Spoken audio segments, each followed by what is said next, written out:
Hello and welcome to Horror Rewind. This is Kelly Florence. And I'm Meg Hofdahl. And this week, our movie that we're rewatching is Bloodhook. And this was watching for me. I didn't see it. Oh yes, watching, not even rewatching. So, first of all, yeah. How was your week? Because I know that you were in Houston this week. I was. So, we live up here in Minnesota, but I went down to Houston. My book publisher is down there, and I went down there for some meetings, and I also did a panel teaching how to write suspense and thrillers. So it was really fun. Yeah, you're the teacher, so I don't know what I was doing. Well, if there's any listeners out there who are looking for some advice in writing suspense or horror or thrillers, what advice would you give them? You know, I think the biggest advice I gave at this panel was just write. That's like my general writing, yeah. It's kind of like an instrument. You have to practice. Yeah, oh yeah, definitely. And when I was doing this panel, I was kind of focusing more on the actual genre, and I was saying, you know, when people read like a Regency romance, they go there for the comfort. They want to be wrapped in the comfort of knowing what's going to happen, but when people read suspense, they want to be completely shocked and be on a roller coaster ride. So just like Bloodhook. Woo! So it was fun. I felt like I learned a lot about how to, you know, public squeaking. That's like a dad joke. What are you doing? Sorry. Is that I feel like, is that Michael Scott? Is that like a Michael Scott joke? Or like, I feel like it was cool. It was like from the British Office or something. It was a reference. Not a dad joke, I promise. Oh, it's cool. Okay. Yeah. What did you do this week? What's up? You know, I'm just working. I'm teaching, and it's coming towards the end of the semester, so that's always good. But you know what I did? I rewatched Bloodhook. So I have to tell you, this is like a random one, right? People do not know this movie, and I had to pick it as my rewatch because it was at the video store that was 3 miles from my house. And I know it was 3 miles because I lived in the country and I would bike there. So I knew 3 miles there, 3 miles back. Back in like the 80s when kids would bike around. Yeah, yeah. And so I would bike, and there was a small horror section there, but Bloodhook was usually there. It was never checked out, so I would check it out a lot. And would your sister watch it with you? No. Because I feel like this is not up her alley. No, my sister did not watch any horror movies. So let me tell you, my sister's idea of a horror movie is like the first Jurassic Park movie. And I think when it came out, she was probably like 17. Yeah. And she had to sleep on my parents' floor for like a week. Wow. So she's the opposite of you. She's the opposite. But no, my dad would watch Bloodhook with me, and you know, it was great. So let me tell you a little bit of history about this movie. Okay. It came out in 1986, and it is through Troma, which, you know, Troma is famous for all these terrible horror movies. Maybe not terrible. Some people would define them as that, like Toxic Avenger and movies like that. It was directed by Jim Mallon, and also working on this was Kevin Murphy. And these guys, if you are familiar with Mystery Science Theater 3000, they're famous for that. So They met, actually, on this movie. Oh, that's cool. They both attended the University of Wisconsin in Madison, and then they have Minnesota ties as well. Kevin actually still lives in Minnesota. And this was all filmed in Hayward, Wisconsin, which is pretty close to where I live now.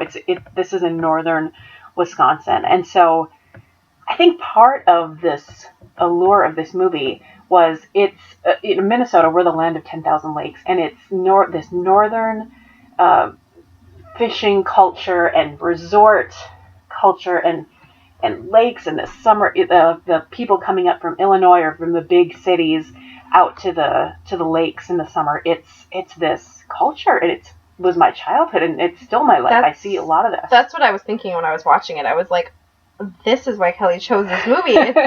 It's so northern Minnesota. It is. Even though it's northern Wisconsin, it could be set in northern Minnesota. And yes, it's just fascinating. So I have not rewatched this since my childhood. I probably have not seen this since I was 12, which is kind of cool because it fell off the face of the earth after it wasn't at the video store anymore. It is available on YouTube, so you can watch the whole thing.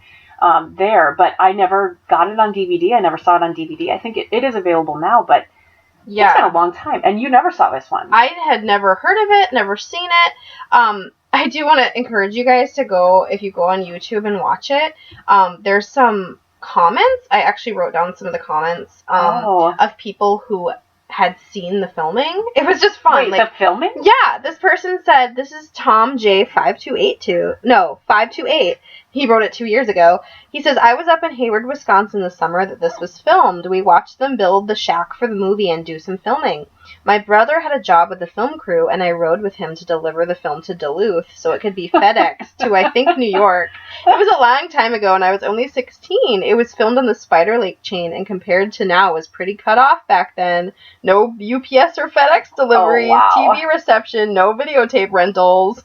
Wow. So that was kind of cool. And then somebody said, I didn't write down who it was, but they said, yes, I grew up in Hayward and saw the Big Fish Muskie Fishing Hall of Fame come in on 4 big semis. I went and watched them filming on Main Street and was so excited. So it was just kind of cool. Wow. So yeah, you guys should go and scroll through the YouTube comments.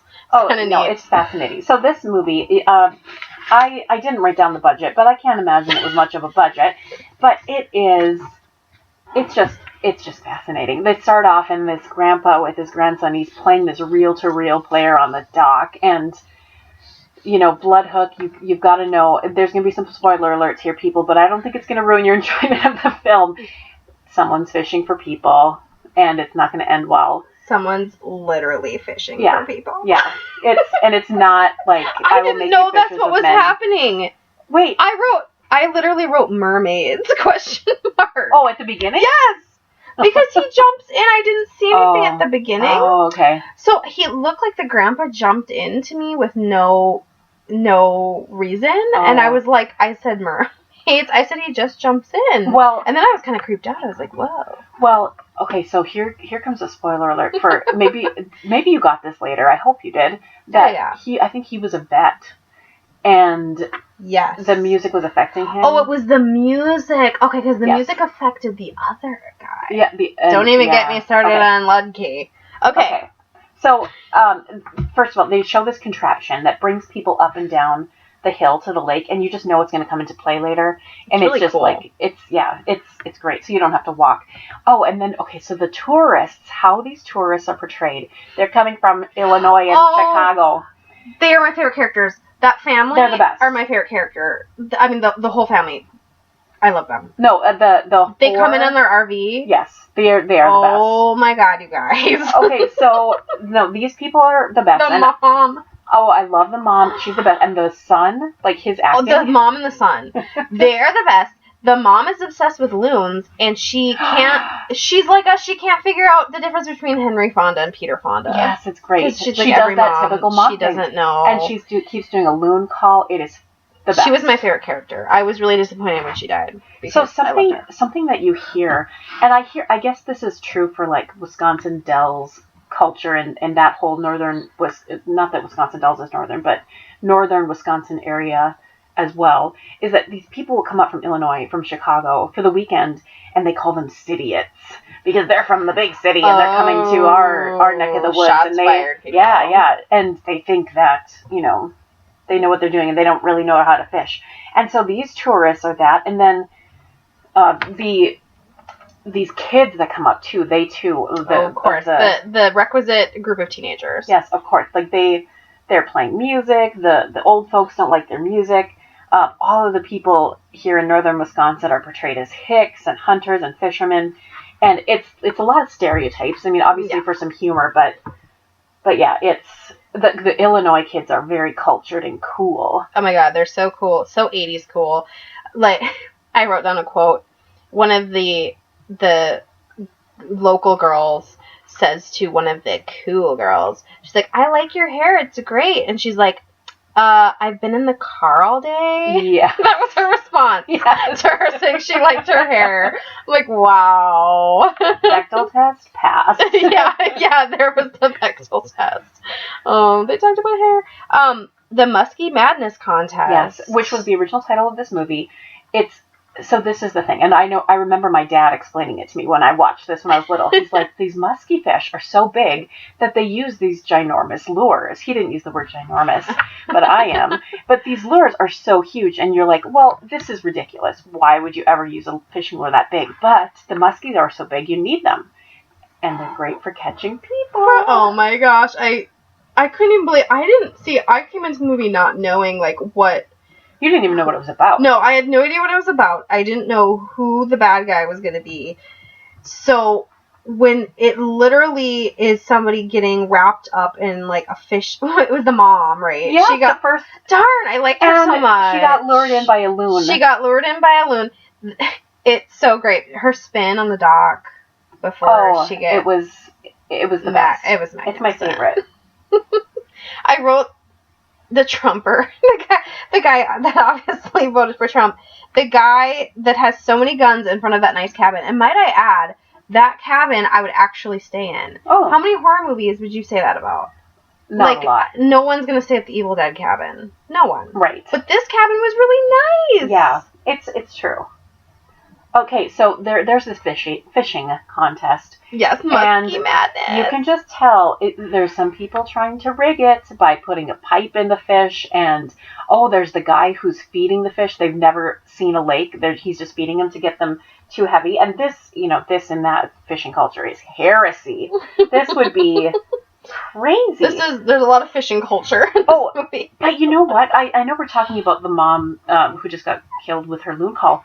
But how about the mom who leaves her baby and goes for a run? Even the guy, this is the 80s, even the young guy was like he even thought it was weird. And she's like, oh, people say it's neglectful. She literally left her baby in a playpen out in the forest. What the hell? When she went for a run. Oh, and P.S., she's married, but she, had sex with this teenage guy.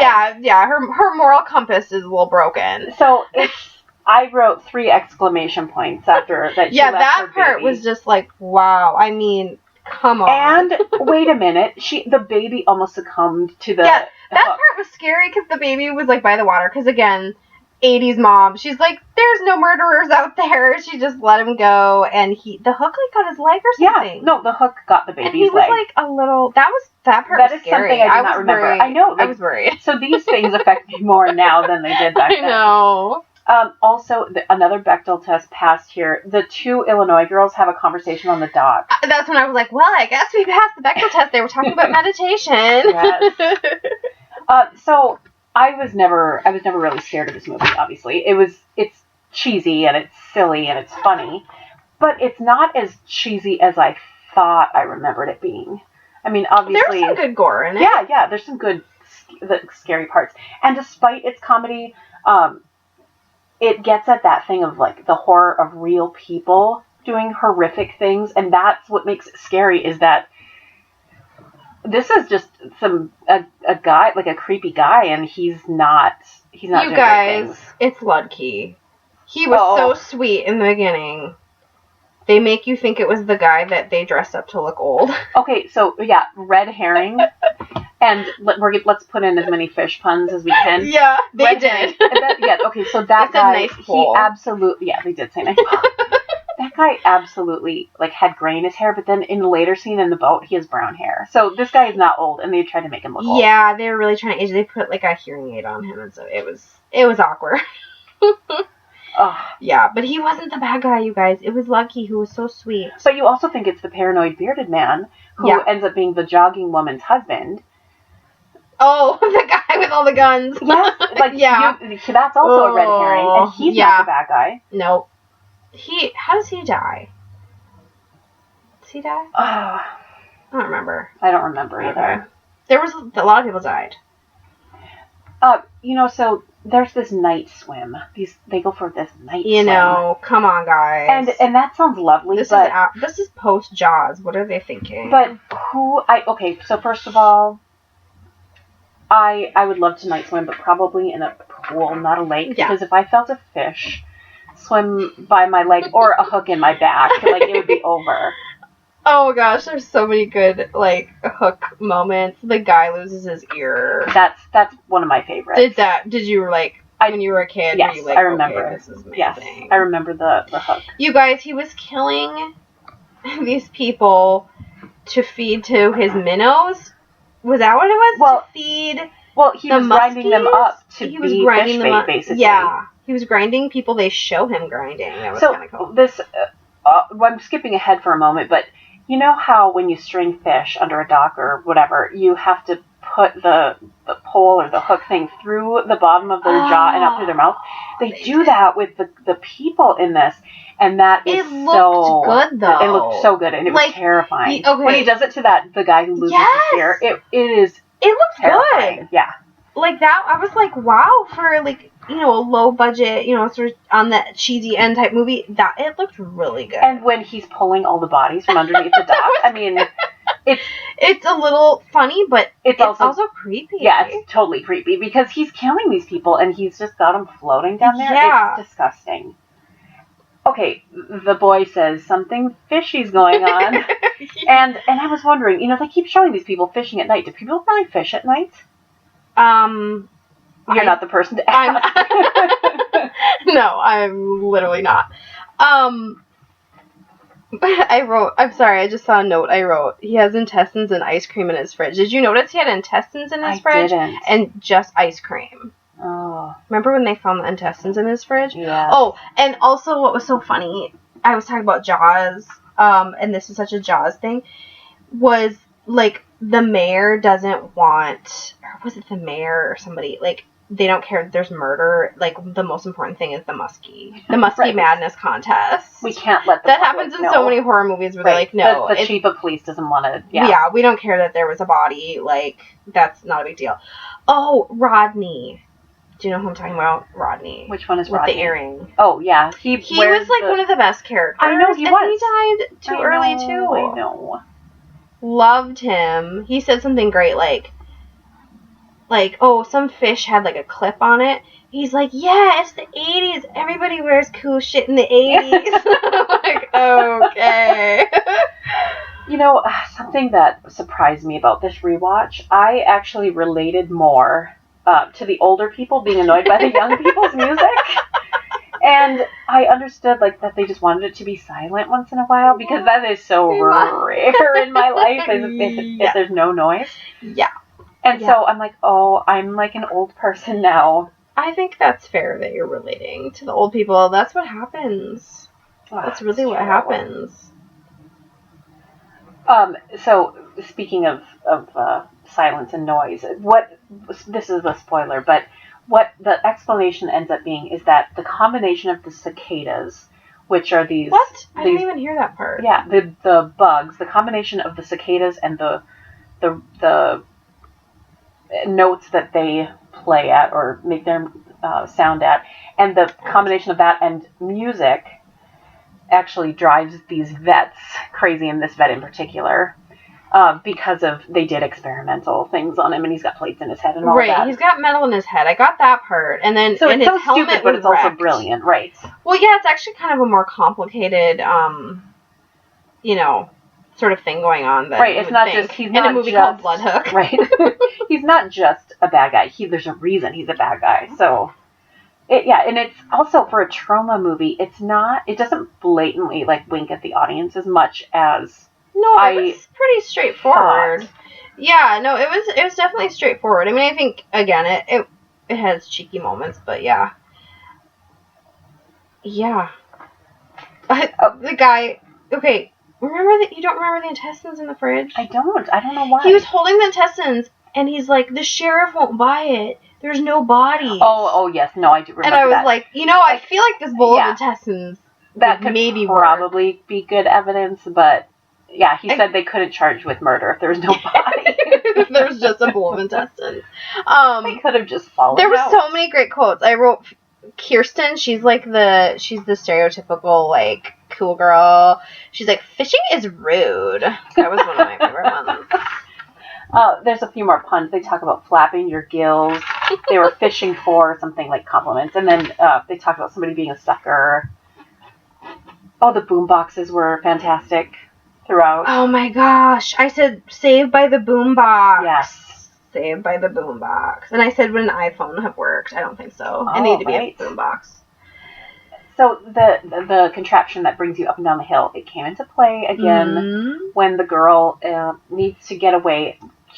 Wouldn't there have been stairs? Shouldn't she have used her adrenaline to get away from a killer by climbing some stairs? Was that Kirsten? Who was that? No, that was Anne. The girlfriend of the main guy. And the main guy, he was kind of... Yeah, I know. Rodney. I know. He wasn't blonde. He wasn't blonde.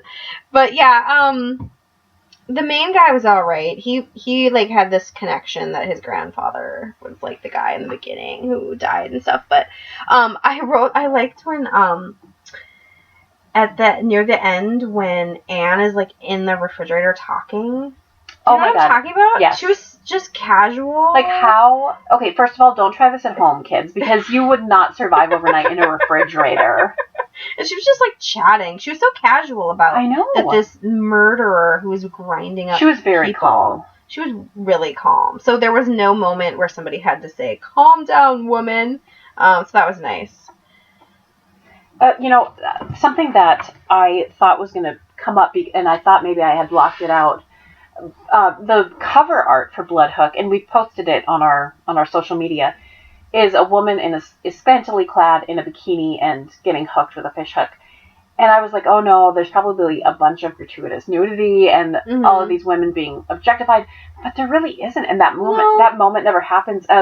It's that cover art was just bait. The cover, bait. I like it. To get guys in 8-year-old Kelly. Yeah, to rent it. And so, there's much more blatant examples of movies of this era that objectify women. I mean, definitely the 80s is known for that. But the only thing I did write along the lines of that, though, is, like, Anne was, like, jealous of Kirsten for some reason. Yeah, I don't understand I didn't get... There was, like, some sort of jealousy backstory with the two women, of course.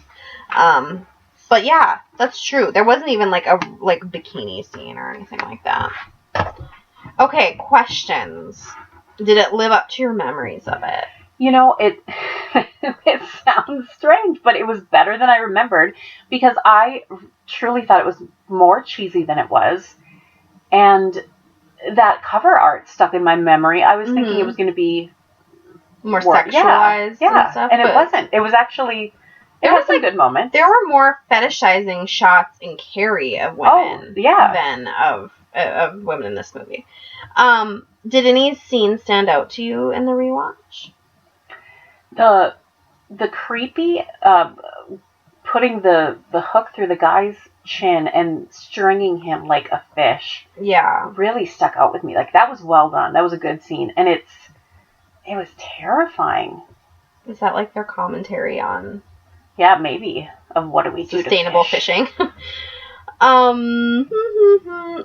Anything you didn't remember? Well, I definitely didn't remember any sort of plot and why people did anything. I mean, none of that the cicada thing went to me. Way over my head. I didn't even hear that. I definitely didn't remember that. And I did not remember that woman who likes to work out had a baby that she left in the yard, and he got hooked by a hook in the leg. I did not remember any of that. Yeah, mother of the year right there. Wait, did she die? And where's the baby? She died. I remember when she slept with that guy. He was like, "Where's your baby?" And she's like, "He's with somebody." Okay. So he'll probably. I guess the baby's okay. Okay. It's been 30 years, so it'll be all right. How did the movie age? Well, I think it's definitely 80s. It's so cheesy, but I just think it's lovely. It still looks like fishing towns here. It's not like those towns have changed that much since the 80s. No, I don't think so. Does it pass the Bechdel test? Barely. There were those couple of scenes. Yeah, but not great. Not great. What was it scary at the time, and is it scary now? No, I don't ever remember being scared of it. It was. I always thought it was kind of cheesy, and no, it's not scary now. But I think it's worth a watch. It's a fun movie. Oh, I definitely think so. Did you watch it on YouTube? I did. Did you have that long Troma introduction? Yes, Troma is like begging for They're money, begging. and they're desperate, and they're throwing a bunch of people under the bus. Yeah, no, you guys should check it out, though. I think that for a Troma film, and if you're interested in Troma, if you're interested in supporting like old independent horror movies, this was my first time, and I thought it was really fun. Yeah, it was a good movie, and I feel like I know more about you now. Oh, good. Especially, you know, I plugging where we live, but I think if you grew up in this area, that area of northern Minnesota, northern Wisconsin, or any area really that had that culture of the fishing or the resort cabin people, it spoke a lot to me, and it felt like home. So this movie is worth watching just for the family. Oh my gosh, that one family. The one family. They were the best. Oh, and the mom with the loon call, yes. Just watch it for that, I promise. Hello? Hi, Lisa. Welcome to week 3 of Horror Rewind, our mixology segment. Woo! Yay! So this week we're talking about the movie Blood Hook, which I don't know if you've seen this, Lisa, but I think you need to watch it sometime because it takes place in northern Wisconsin. It was actually filmed in Hayward. And when you see this movie, you will think, am I home on the Iron Range? Little side note, Lisa and I both grew up in northern Minnesota, and there's a lot of fishing and resort sort of culture there. And so it's kind of fun to see, hey, I think I recognize some of these people. Not literally, but the stereotypes, perhaps. Yeah, yep. Yes, this is one that I was like, maybe I could handle this just for that fact of like, it'd be like seeing, you know, Uncle so-and-so at the bar. And then maybe they get murdered. And I don't know. Absolutely. So tell us about what you made for this drink this week. So, a little fun I wanted to have. We're going to just keep the blood theme. This week I put together something for us called Mary's Bloody Hook. Nice. Kelly, you can attest to this. Like, Bloody Marys in the Wisconsin-Minnesota area are unique in that, like, you're not just ordering a cocktail, you're kind of ordering an appetizer, right? Oh, yeah. It could be a meal. It could be your breakfast. Yeah, if it's in the morning. Oh, my God. And I've had a few in Wisconsin in particular, and it's just like, it's like peacocking. Like, how much can you put in this glass? Right. So I wanted to pay homage to that with this drink and this film. And another thing that I have known, I worked at a bar in Minneapolis, and the owners were from Wisconsin, and they always wanted to make sure we had Clamato juice on hand, because sometimes people from Wisconsin, would come in and be like, I want a Clamato Bloody Mary. And to each their own. But you know what? I really gave it a shot with this, and it was really refreshing, as only Mary's Bloody Hook could be. So, with all of that in mind, I'm going to walk you through and let you know how we do this. So the ingredients you're going to need for Mary's Bloody Hook include your favorite vodka, tomato juice, Clamato juice, Worcestershire sauce, or as we like to call it around the house, Worcestershire sauce, however you care to pronounce it, some Tabasco, some salt, some pepper, fresh lemon, and then later we'll go through all of the fun stuff you can accessorize it with. But for the cocktail itself, that's where we're going to start. I'm going to have you start out by getting your favorite pint glass and filling it almost to the top with ice. And then go ahead and grab that Tabasco sauce, give it about 2 or 3 good shakes. Again, this is also dependent on, like, me personally from the north of Minnesota. I don't really do spice, so, like, I would do 1. You love spice? Go for 5. Go nuts. This is for you. So start with the Tabasco, then grab your Worcestershire sauce, give that about 2 good shakes, and then grab your salt, give that a shake, grab your pepper, give that a shake, grab your lemon. I should have said that you'll want to cut it in half and then cut that half in quarters. Grab a quarter of that lemon. Just give it a good squeeze. Now we're going to move over to the good stuff. Grab your vodka. It's going to have you put 2 ounces of vodka in that glass, and then 3 ounces of tomato juice and 3 ounces of clamato juice. This can also depend on how much. The important part is that they're equal parts of clamato and tomato juice. Once you have everything in that pint glass, I'm a big fan of shaking a Bloody Mary. I think it just helps distribute all of those ingredients really well throughout. So go ahead and grab your shaker, dump the pint contents in there, give it a good shake, dump it back into that pint glass, and now is when we're going to have some fun. What I went with this week for this drink, celery sticks. So good. The celery adds just this great extra flavoring. So you're going to want to make sure you cut the bottom, even after you turn it off the stock. Cut the bottom so it can actually kind of let its essence into the drink, if you will. Put that in there. Go ahead and go find yourself a Slim Jim. Put that in there. Get some of your favorite cheese. Cube it up. Stick it on the stick. We love things on a stick in Minnesota, and sometimes also if you have other places in the Midwest. On that stick, you could also add some green olives and whatever else is exciting to you in snack food. Stick that in the drink. Put a lemon wedge on that edge of the glass, and you've got a snack. And here's where the final piece de resistance is with the Wisconsin Bloody Mary. They like a beer back. When you order a Bloody Mary in Wisconsin, yeah, they're gonna ask, "What do you want a chaser or back with that?" And you're gonna go, "Yeah, I do." So to pay homage to Wisconsin, we went with a Miller High Life beer back. So you're just gonna get like an 8-ounce glass and top that off with some of your favorite light beer, and sit down and have dinner with this movie and your drink. That sounds delicious. I'm so hungry now just after hearing about this recipe. It's perfect. It did not last long. We finished making it, set it down, turned around, and I'm like, is that half gone? That sounds delicious. I can't wait to try it. Yeah, it's light and it's good. Yeah. Hey, tell us, Lisa, where we can find you on social media.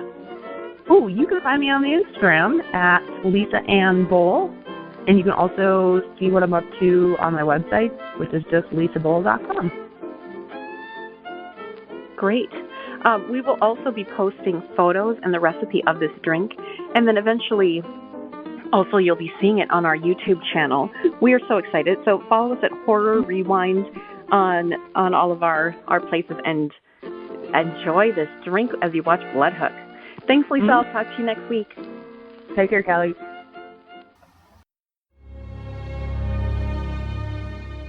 Now we have our fast forward segment, and it's Meg's turn. So what are you going to talk to us about this week? Well, there's a movie I want to recommend if you guys haven't watched it yet. And basically how I'm tying it into Bloodhook is that it was filmed in the North Woods, and it's called I Am Not a Serial Killer. Awesome. So Kelly and I watched this again because, yeah, like I said, Kelly is the only person who watched horror movies with me. Not that I need somebody to watch them with me. I watched all these rewatches by myself. Okay, I'm trying to find my notes.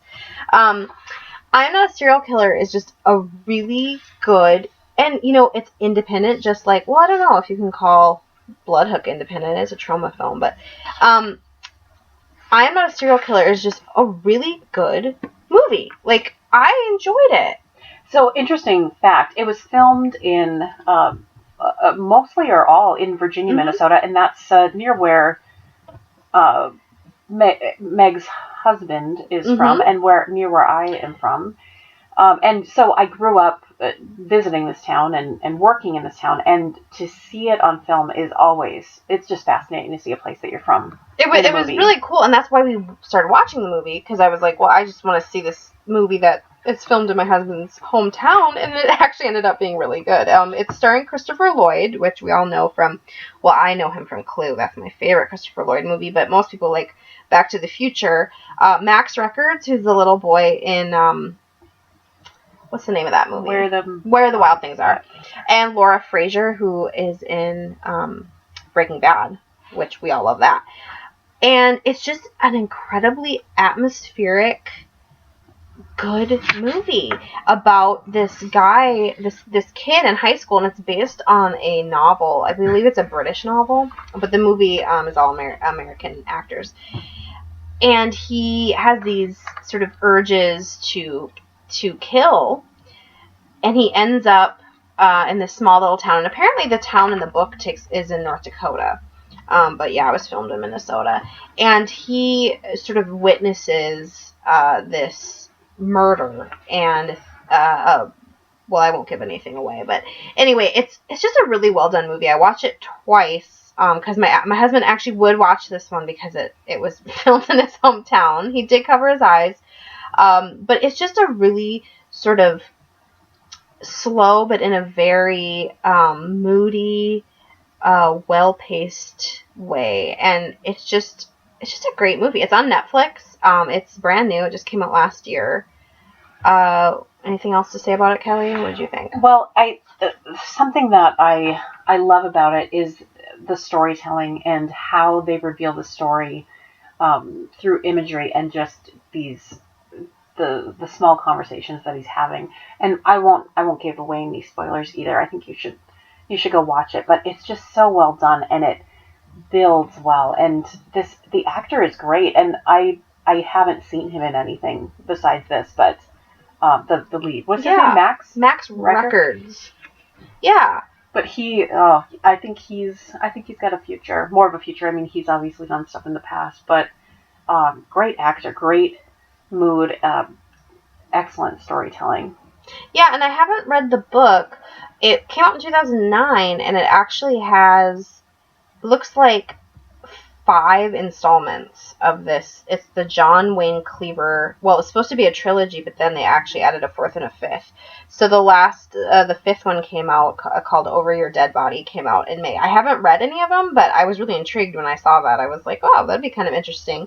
And apparently the author, Dan Wells, he was saying that in the UK, because the main character is a teenager, it's considered YA horror, but in the US and other countries, it's marketed to both YA and adult, which I thought was kind of interesting, because I had heard that I'm Not a Serial Killer was based on a YA book, and I was kind of confused when we were watching it. It didn't seem like that for sure. So anyway, I really recommend this movie.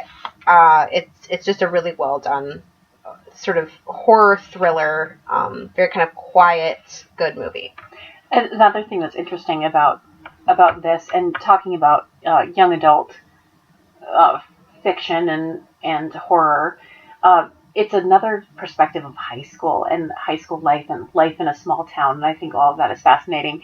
And I'm thinking about our own childhoods, and I think a lot of the fiction, at least that I came into contact with, wasn't necessarily geared towards kids like me. And no, I mean, I was reading Stephen King, and that's not, it's not a young adult. We weren't the target audience. Right. So, there's Babysitter's Club and things like that were popular, and it wasn't necessarily what I was looking for. So something like this, maybe it's not exactly young adult for everybody, but yeah, we're not saying go out and buy it for your kids. We don't know. We haven't read it.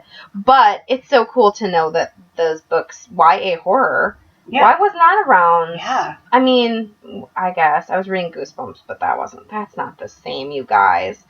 So yeah, check out I'm Not a Serial Killer. Last time I checked, it was on Netflix. So should still be there. All right, great. Oh, now we have to rate the movies this week. And so we're going to rate them with hooks. Yeah. Because, Blood Hook Kid is a hook. Bobber. What's a bobber? Well, a bobber is... the bobber, was it on the hook? Was that thing a bobber? What do you call that? I mean, I guess so. A bobber is really, when you're fishing and it floats so that it lets you know that the fish has grabbed onto the hook and it pulls it underwater so you can pull it back in.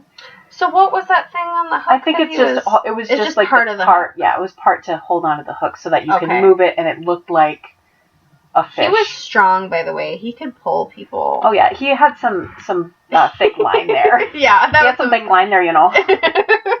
And now we're gonna get some angry fishermen. Yeah. We're gonna be victims of the blood hook tonight. We were here to listen about fishing. This fishing podcast is terrible. They don't even know what the strength of line is.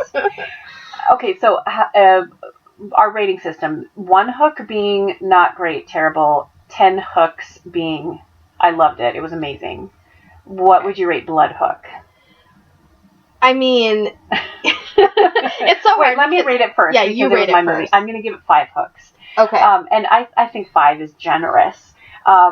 It surpassed my memories of, I thought it was going to be worse.